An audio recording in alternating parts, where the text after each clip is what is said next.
Hello and welcome to Pots and Trowels with me, Martin, Jill and Sean. Hi. And on this episode, you're going to be finding out some of the highlights from a recent visit to the RHS Chelsea Flower Show where I was judging earlier on in the week. And then later on, I'm going to be talking to Nigel from Muddybootz about his allotment. And we need to say thank you to our sponsors, to Plant Grow, who are based in Norfolk, and they produce a range of sustainably produced compost, mulches, liquid feeds, all good things for your garden. Good stuff as we use it ourselves. We've got an essential job coming up if you are growing lilies, so you do need to listen out for that one. But first, let's go over and hear what Martin recorded back at Chelsea earlier this week.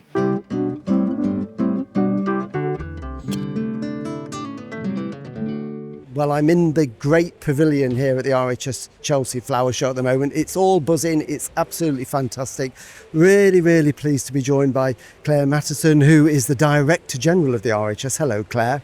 Hello, it's great to be with you. Thank you. And this is a really exciting show. It looks fantastic. But as the Director General, you see the whole of the show. Have you got any highlights, any areas that you think are special that you want to encourage people to see? Oh, it's hard to pick anything out because I have to say it is all looking so fantastic this year. But a couple of things that I've really enjoyed. We've got Dave Green's London Square Pensioners Garden, just like that. The planting is really lovely, but I love the story behind it of the beautiful oak bench with an inlaid map for pensioners to sit with their families and talk about, you know, what they've done, their world travels, etc. So it's just, and it's going to stay. It's probably the shortest relocation of the gardens we've ever had because it will just go over to the courtyard. So that's rather wonderful. And in the Great Pavilion here, it is, wow, it's a riot of colour and height. The height here, making the most of the monument this year has been amazing. But I just love the little plant heritage space just down there. We've got 4 or 5 different nurseries with their national collections of, the beautiful irises, cosmos and peonies. And they're just simple, beautiful and colourful. What's not to like? Exactly. I totally agree. And there's so much to see in the Great Pavilion this year. I've had the privilege of judging and just wandering around is fantastic. So I'm going to let you wander more and enjoy the show that you've worked so hard to put on with the rest of the team. Thank you so much, Martin. And I hope you have a great show as well. Thank you, Claire. Something else that's been happening in the Great Pavilion here at the RHS Chelsea Flower Show is the Chelsea Plant of the Year. That's an annual competition, and this year it's been coordinated by Gracie Barrett, and we've chatted to Gracie before on the podcast. So, hello, Gracie. Hello there, Martin. You must be exhausted because you've been working really, really hard on this competition for weeks and weeks now. Yeah, it's about 8 weeks we've been working on this now. So we're all a bit tired, but we're still buzzing on the adrenaline because it is such a fabulous competition and we've got some fabulous plants here. So just remind us, what is the competition all about? RHS Chelsea Plant of the Year is really a celebration of innovation. So each year we ask breeders to put forward their best plants, the ones I think that will most inspire gardeners, and the competition is a really great chance to showcase their brilliance and also bring gardeners something new, something novel, something exciting for their garden. And all the plants that have been shortlisted have been here today at Chelsea on display. Yeah. And people have been voting. So people from all the expert plant groups are the ones that do the voting. Is that right? Yeah, so Chelsea's quite unique because we have a big pool of experts who work with the RHS and we ask them to vote. So we actually have almost like an experts people's choice. So it's a huge pool of plant specialists that come and look at the plants and vote for them, and that makes it quite unique. And it also means it's a real accolade if you're shortlisted here and if you win here as well. Okay, and you can now tell us, I think, who has won. We've got to whisper, so nobody's listening because you've counted everything. So do you want to tell us what the Chelsea Plant of the Year is 2025? Yeah, so the winner for 2025 is the beautiful Philadelphus Petit Pink, which will take the prize this year. Okay, and runners up? We have the lovely Hosta, and we've got joint second this year, so 2 ties, and we have the beautiful Salvia Tropicolor.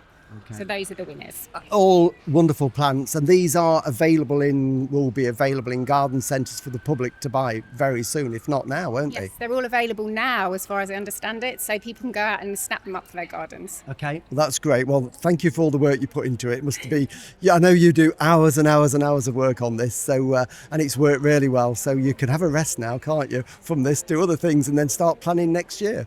Yeah, the planning will begin very shortly. Thanks, Gracie. Thank you, Martin.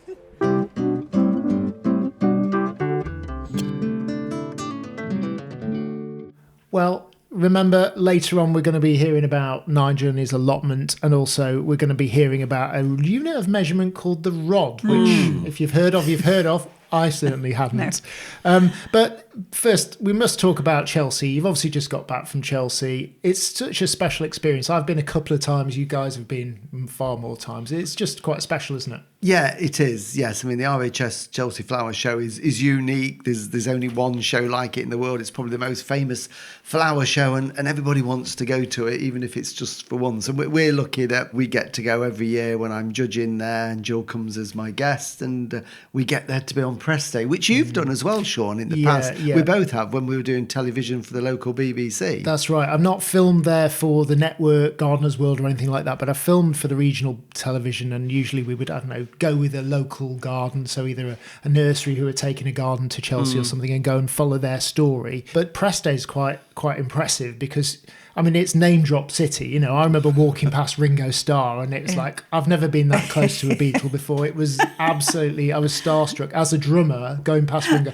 I wanted to go and say hi and have a photo, but I just, there's an element of kind of professional courtesy where you don't do that when you're there with the camera. Having said that, we were pointing our camera at everything and everyone, and because it just adds a bit of spice. If you're filming something and you're filming in Nottingham and Derby, and suddenly you're in RHS Chelsea, it's quite special.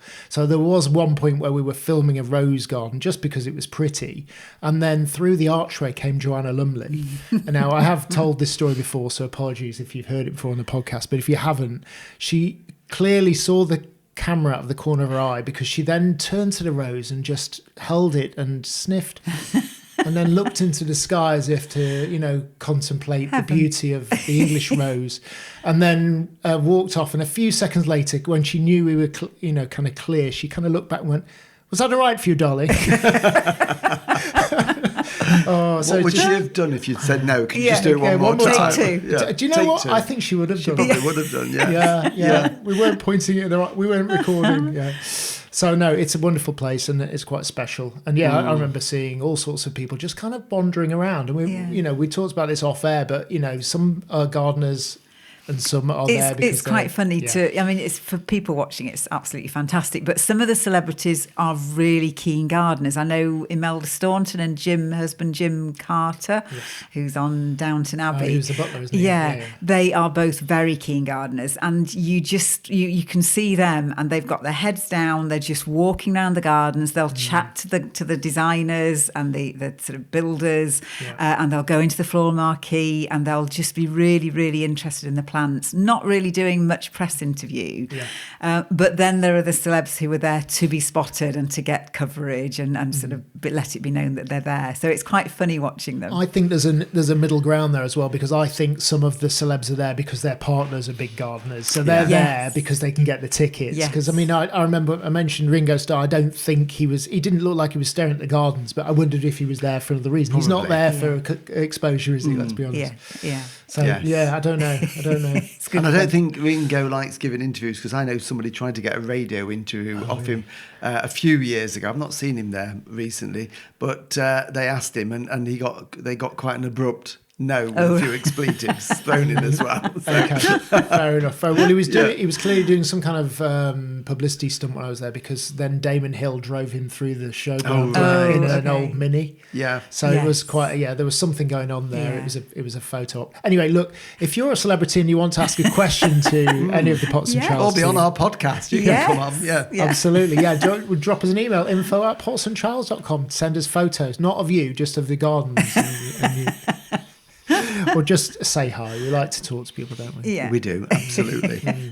So I suppose we better find out then a little bit about Nigel's garden and his allotment, hadn't we? Let's do it.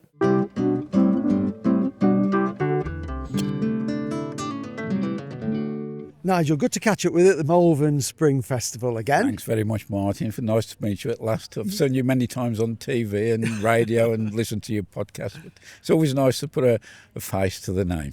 Well, yes, it is, isn't it? That's right. Well, thank you for following us and liking us. And you, of course, have your own YouTube channel, don't you? Muddybootz. It's Muddybootz with a little Z on the end rather than an S. And that covers my activities primarily on my own allotment, but I also cover the odd garden shows around the country as well. So where is your allotment? I'm based in Wolverhampton, which is in the heart of the Black Country, and my plot is a 10-rod plot, which is for the new people around there. It's about 250 square yards, yeah, and I grow lots of different vegetables, all the usual brassicas, peas, beans, celery and stuff like that. And I've got a greenhouse on my allotment, cold greenhouse, and also have a greenhouse in my garden which is partially heated with heated propagators. Okay. So this is essentially a hobby that's obviously turned into other things for you. Well, it's gradually increased as I retired from work 13 years ago. I spent 41 years in aerospace engineering, and gardening was a great escape. It's a great stress reliever. And over the years, more and more time has been spent on the gardening. So now it takes all my time up. So how far away is your allotment from home then? Is it quite close? It's quite a distance because the bottom of my garden backs onto the allotment site. Yes. And I'm fortunate to have the plot immediately the other side of my garden fence. So I've conveniently cut a little door in. So of a morning, around about 5:30 this time of the year, I take a cup of coffee, open the gate, walk onto the plot, and there's only me and the birds singing. It's lovely. So it's just like an extension of your garden then, really? Just nip through the fence? It's very handy at all. My wife is my chef, so sometimes if I'm at the bottom of the plot, a quick phone call can bring me a sandwich or a coffee out. You can't get better than that, can you then? Because if ever you want to get rid of the allotment, you just close the gate up. The allotment has actually stopped me from moving house a few times. A couple of times I've thought, shall I move house? Then the allotment keeps me there. It's a great saviour, it is. But looking at the end of it is I can go onto there and I can spend 8 hours over there and do nothing, because there's a wide range of people on there, ranging from in the 20s up to the mid-80s, and they've always got some tale to tell you or some task or something. Yeah. Because I bet there is a great community, isn't there, of people there. And do you find that if anybody new comes onto the allotment and doesn't really know what to do, there's a lot of support from the people that know what they're doing? A lot of support. Plus also, we've got this, it's an unwritten law that anybody new on the plot, you always give them a gift. So our site is only 22 plots, but a new person can end up with like an armful of different plants, and also if somebody falls ill for whatever reason, there's always we'll get a little task force together and help them to clear the pot and keep it clean and stuff like that. So sounds idyllic. It really does. It is. We have the odd occasion. We'll have a little, not a party or something, but a get together of a weekend or something, and it's a good community. Yeah, no, I think that sounds absolutely wonderful. So tell me about Muddybootz with a Z on the end. How did that all come about? It's something really, and so I spent 40 years in aerospace, and presentations was something we have to do on a regular basis, but I absolutely hated it.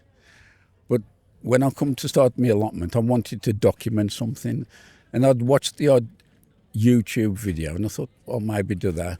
And then in the end, I reluctantly pointed the camera, and I felt ever so strange talking to a lens, and I think everybody's watching me, but I decided to put it online, and I got 1 view, 2 views, then 10s, then it went into the hundreds, and before I knew it, I was just inundated with people, and then the odd person had put a question or something, and I thought, oh, am I to answer this question?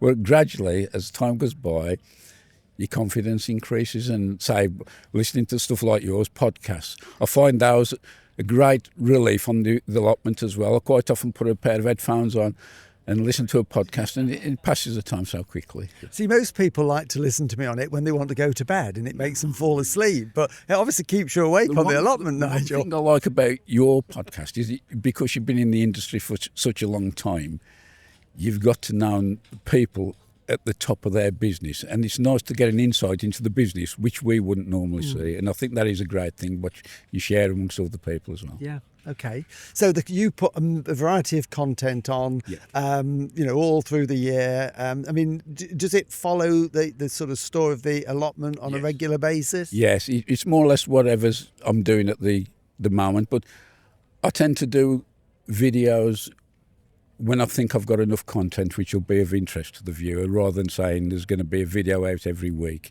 Sometimes I can go for 2 or 3 weeks and not do anything, but it's as and when I think there's something of interest that I'll put it out. Now, I know we've been talking before we did this recording about podcasts. Would you ever do your own podcast? I would love to do a podcast, but I'd like to get in touch with your guy, Sean, because he has all the information that I need. So I'd be grateful, Martin, if Martin and Jill could bring him to one of our gardening shows, preferably the autumn Malvern show. I can take him aside for a couple of hours and pick his brains. Yeah. Right. Well, Sean, there's a mission there for you. We'll see what we can do on that one. So it's been great catching up with you. And so if people want to find Muddybootz, they just go on YouTube and search Muddybootz or www.muddybootz.co.uk, and I'm also on Instagram as well. Right. Brilliant. Okay. That's great. Good to see you. Thank you, Martin.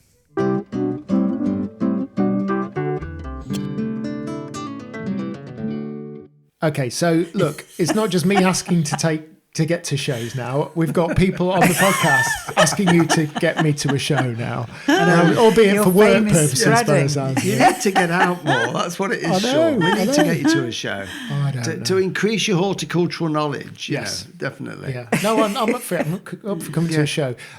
Nigel, and I hope you're listening, and we're glad that you listen.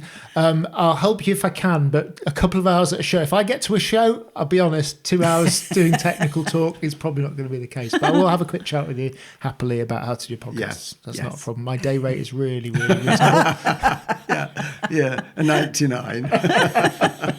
Yeah, we'll work for ice cream. That's right, exactly, yeah. Right, no, my measuring mathematics is horrendous. And Nigel was talking about rods, and I have never, I might have missed neither. something in my education, but I have never heard of a rod as a measurement. Yeah. We're looking Me at you, Martin. You've led a sheltered life. Never It heard isn't used anymore, but yeah, land was measured in rods and chains. It was Chains an I've heard Yeah, of. well, I think is it 4 chains to a? I can't remember, but I don't- this Is a all chain news to bigger me. than a Yeah. All rod? news. Yes, a rod is 16 and a half feet, roughly 5 meters. And then you get chains, and then it goes into furlongs. And I think the only time we ever refer to any of those, I mean, these are very old, probably even medieval measurements, or very old, is furlongs, because horse racing is still Yeah. measured. If four furlongs to go, and it's coming along now with Red Ram in the Yes. lead and all of this sort of thing. So yeah, but they're not used generally. I think surveyors used to use them, and they used to have chains that folded up. The chain would Yes, I've seen one of unfold, those. and that would be, and then you'd lay it on the ground and then flip it over, and you just keep going and measuring. Which in makes sense. So chains. presumably the original rod was a rod. I would imagine it was a rod. Yeah. Yes. Yeah, somebody somewhere, a bloke called Rod had a stick. Yeah. And he said, this is going to be This a is one unit rod of measure. because I'm Rod, and this Well, is they used to use things like that because it's like the old deputy's stick at the coal mines. Yeah. Your granddad I've was got a one. deputy. Yeah. Yes. And my uncle was a deputy, and they used to carry like a walking stick, and that was a measure of how much coal had been. They could use that to work out the depth How of deep coal into the seam that they'd done, because in the old days they got paid on what they dug out, and so they didn't have retractable tape measures that we all have now. They had some other form of implement to do it. So yeah. So these went out when we went metric in the I think UK. essentially yes. When they all went out when we went decimal in the 60s. Okay. So they might still use them in America. I don't know. Yes, probably or not do, use them, yes. but maybe know about them Yeah. anyway. Yeah. Well, we've got some American listeners. Please do get in touch. Yeah. Let us know if you still use rods or some other Chains.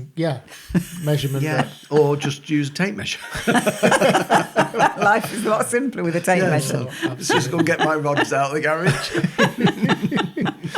I don't know. Have we got some jobs we need to be doing this Yeah, year? we have got some jobs we need to be doing, yes. I mean, here we are now, end of May, or coming up towards the end of May, and obviously we're in England, if you're listening for the first time and wondering where we are.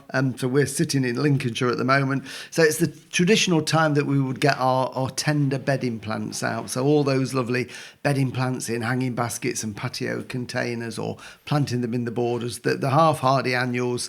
Hopefully we won't get any frost now. We've had some cooler days, but hopefully we're going to be frost-free. So it's the time to get them out into the garden, give them a good water, and then they'll establish, and you'll get lovely, lovely flowers all the way through the summer.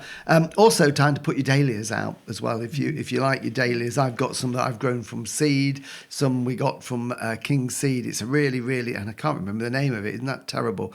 A really dark leaf one. It's probably one of the darkest leaf ones I've ever seen. That I'm going to be planting out in a little plot in the veg garden, so they'll look great. So they can go out because, again, they don't want to be damaged by the frost. And the carrots that we've sown have all come through it nice and thickly. It's time to thin them out, because even though you sow them as thinly as you can, they always seem thicker in the row than you sowed them, if that makes sense. So they've got to be thin. So I'm thinning them so there's, an inch or two between the seedlings. I like doing that job. Well, It's you one can of my do it. favourite jobs. Well, It's there you go. very- You yes, just volunteered very yourself. therapeutic. I don't think. like it because I think, what if I've picked the wrong one? Well, yes, there is that jeopardy, and there'll be one. Three that There's look really nice next to each other. and then there's one. There's a big too much of a gap. So do you leave that one in too close to the other one because the I gap's don't think there? it's that much of a science. But you always say, because you don't just pull them out, do you? You then just firm in where you've pulled ones. Yes, because if you keep pulling them out, it loosens the soil. And so I just like to firm them. Firm either side. what's of left. the, yeah. Some people, I think, snip them. But I haven't got the patience to do that. A little thin pair of scissors and snip them off, so you're not doing any soil disturbance at all. But I just pull them out, firm them a little bit just with your fingers, and then if you just water along the row, that settles them down as well. But then, of course, what we need to do is protect them now from carrot root fly. So the best way is to put some insect-proof mesh over them as well. So they can be done now. And then finally, lily beetles. I haven't seen many about earlier in the year. Very often we get them very early in spring, and this year we didn't, whether it's because it was dry, but I've noticed in the last week or so the lily beetles in our garden have appeared, and there's quite a lot. Do you want to describe? Well, they're really easy to identify. They're known as the scarlet lily beetle, and they are a bright red, pillar box red, about the size of a ladybird, but a little bit longer.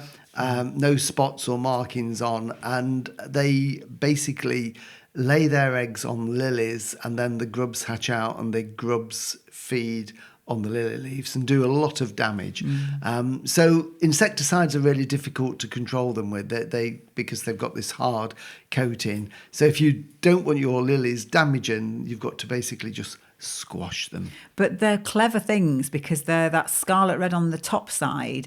But then if you knock it off the plant, they fall down, and they fall down upside down, and their underneath side is browny black, soil so you colour. can't see them on the soil. And So they get just away sit with there it. waiting, and then when you've gone, they just They right climb themselves up. and climb back up But they again. can decimate the plant They can overnight, do can't they? huge damage when the grubs Dreadful have thing. hatched. So so if you've got them, get rid of them. And I find the easiest way is just go out and they mate an awful lot. So there's often two together, if you get my gist, and just dispose of them that way. They're quite If you crunchy, don't aren't they? want to do what I do, which is squash them.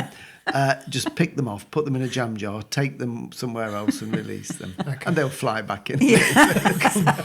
I'll come back and get your lilies later. They're clever, these pests, though, because we've had some asparagus beetle, haven't we? Because we've been away at some flower shows, so the asparagus has got a bit tall, and it's just as the asparagus is starting to get a bit flat. Just the head bit's It's just starting to open a little bit, and that's what the asparagus beetle like. They're waiting for So it. they're waiting for it. So where are they while they're waiting? Because they're not there while the asparagus No. stems are young. Yeah. As soon as they start to just get to that perfect start, perfect point in time, If you know where they are, let us know. Drop us an email.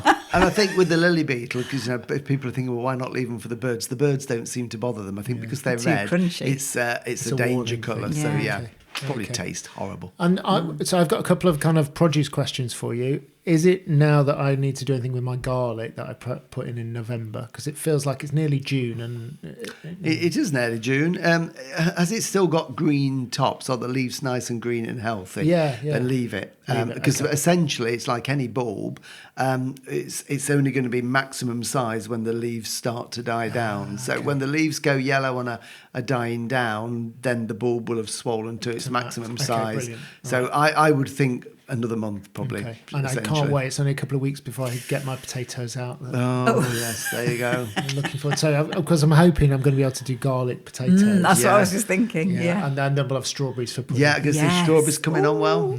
Yeah, really nice. Feed them weekly. Yeah, so I have that. I'm sure everybody has this kind of when do you harvest? Not because they're ready to harvest, but I know that as they're just ready to harvest, that's when the squirrels will swoop in. Oh, so I need to kind of get them before the squirrels, Yeah. but leave them to ripen, but not. Yeah, Have you got any of the plant grow tomato feed? yeah, I've been using that. Because Yeah, I'll give you some more because that's high potash. That will feed them. Excellent, good stuff, good stuff. I think we're running out of time for this Oh, week. we have no idea what the time it is. Have you got any more? Is there another It's job? 4 rods past 22. I think we've got a No, I've furlong got left. no more job. We've got a furlong left to go. So we're coming up to the last furlong here. And I think that's it for this week then. We're over the finishing line. Yeah, amazing. All right, well, thank you for listening. See you next week. Bye. See you then. Bye. Bye.